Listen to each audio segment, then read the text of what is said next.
DJI has officially unveiled the Mini 5 Pro, the company's latest compact drone that brings professional-grade imaging and advanced flight features to the smaller, more palatable form. The newer model arrives with a larger main sensor along with other upgrades.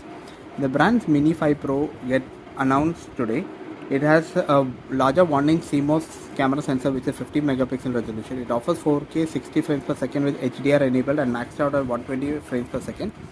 This system is housed in a 3-axis gimbal that supports 225 degrees of rotation. DJI arrives with various features like ActiveTrack 360, FocusTrack, Spotlight. You can also get omnidirectional obstacle recognition thanks to the new LiDAR sensors.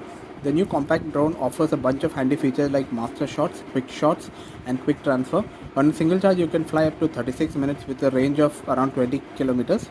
The company just announced DJI Mini Pro with an €800 price tag. It also arrives with a Fly More combo, which includes 2 different remote controls. They consist of a DJI RC N3 combo costing €1,000 and DJI RC2 combo that is priced at €1,130. There's also DJI Care Refresh, which is basically a protection plan that covers accidental damage.